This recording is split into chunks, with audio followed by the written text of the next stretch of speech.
Bonjour ou bonsoir tout le monde, je suis Larieuse et je vous emmène en voyage vers l'après-Big Bang, vers cet instant où la beauté, la pureté de ce moment créateur s'est muée en imperfection. Nous sommes quelques secondes après l'expansivité primordiale.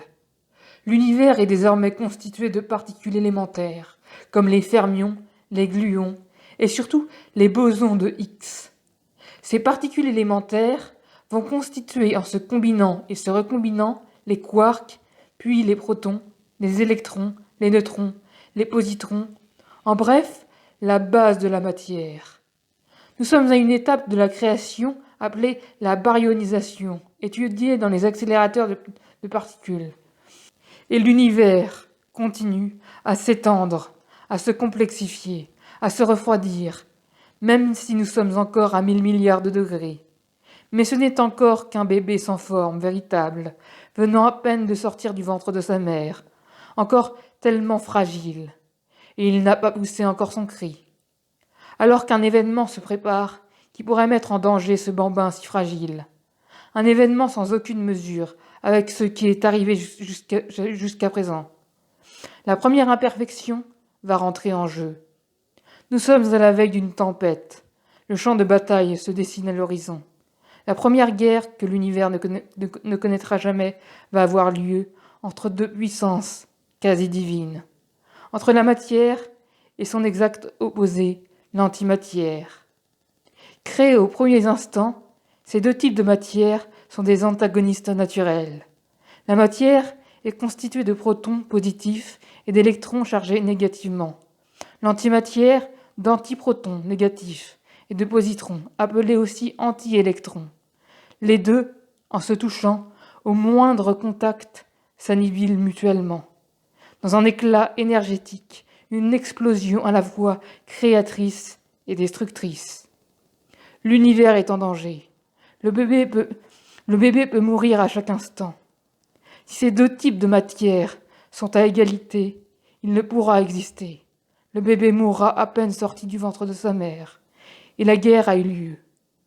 Elle n'a duré qu'un instant. La lutte était âpre, mais la matière a fini par triompher. Pour 1 milliard d'antimatières, il y eut 1 milliard et une matières. La guerre a été gagnée pour un ratio de 1 sur 1 milliard. Cette petite particule de matière en trop, c'est le cri du bébé univers qui dit à la face de tout et de rien, j'existe, je suis. Cet événement marque aussi une asymétrie dans la trame universelle, et donc une imperfection, l'une des premières imperfections qui conduira l'univers à évoluer. Et nous sommes tous issus de cette infime particule de matière, nous les humains, mais aussi les étoiles, les planètes, les galaxies. On ne s'explique pas encore pourquoi la matière a triomphé, même s'il y a quelques hypothèses. Je vous avais parlé des 4 forces fondamentales dans ma première vidéo. L'une de ces forces pourrait être à l'origine de la victoire de la matière. Il s'agit de la force faible, responsable de la rupture de la chiralité, c'est-à-dire de la symétrie entre deux particules. Cela pourrait créer une autre imperfection à l'univers. Accessoirement, à travers la radioactivité bêta, elle est responsable de la nucléosynthèse des étoiles, mais nous y reviendrons dans une autre vidéo. D'après une autre théorie, l'antimatière serait moins stable et se désintégrerait plus rapidement, créant un léger déséquilibre entre matière et antimatière, ce qui expliquerait la victoire de la matière. Mais il y a aussi la brisure spontanée de la symétrie.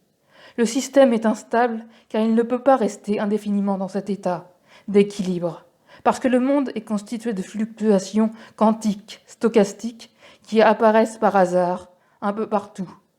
Les symétries se perdent. Le chercheur en astrophysique, Aurélien Barraud, stipule aussi l'idée intéressante que l'univers formerait un quadrillage de zones matière et de zones d'antimatière. Quoi qu'il en soit, il s'est passé quelque chose juste après le Big Bang qui a fait pencher la balance en faveur de la matière. Et le bébé univers est bien né. Il a poussé son cri, le cordon a bien été coupé. Il commence déjà à grandir, mais il lui faut ouvrir les yeux pour la première fois de sa vie. Jusqu'à maintenant, il était intriqué dans un plasma compact, laiteux, une soupe de particules d'où ne s'échappait aucune matière, aucune lumière. 400 000 ans après le Big Bang, les atomes, principalement d'hydrogène et d'hélium, se créent et l'univers devient transparent. Nous avons une photo de cet événement, une photo prise par le radiotélescope de Wilson et de Penzias, puis par les satellites COBE et WMAP. La première photo de l'univers. D'ailleurs, on pourrait presque voir la forme d'un bébé en bas à droite. Quoi qu'il en soit, cette photo thermique nous indique les régions chaudes qui deviendront les amas de galaxies futures et les régions froides qui deviendront le vide de l'univers.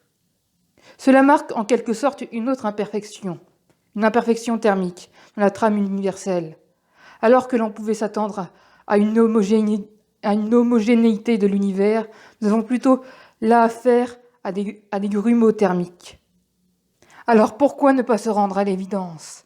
C'est l'imperfection qui régit l'univers, cette recherche frénétique de combler un manque. Tout est imparfait, et les êtres humains, à travers nos sentiments, nos relations au monde, nos vies le sont aussi. Et nous tendons, et l'univers aussi, vers une perfection que l'on ne pourra jamais atteindre, car tout est né d'une dissymétrie, d'une imperfection. Sur ce, merci d'avoir regardé la vidéo jusqu'au bout. Elle était un petit peu plus technique, un petit peu plus hard scientifique que la première. La vidéo suivante sera sur un sujet complètement différent. Merci encore et bonne soirée et bonne journée à tout le monde. Au revoir.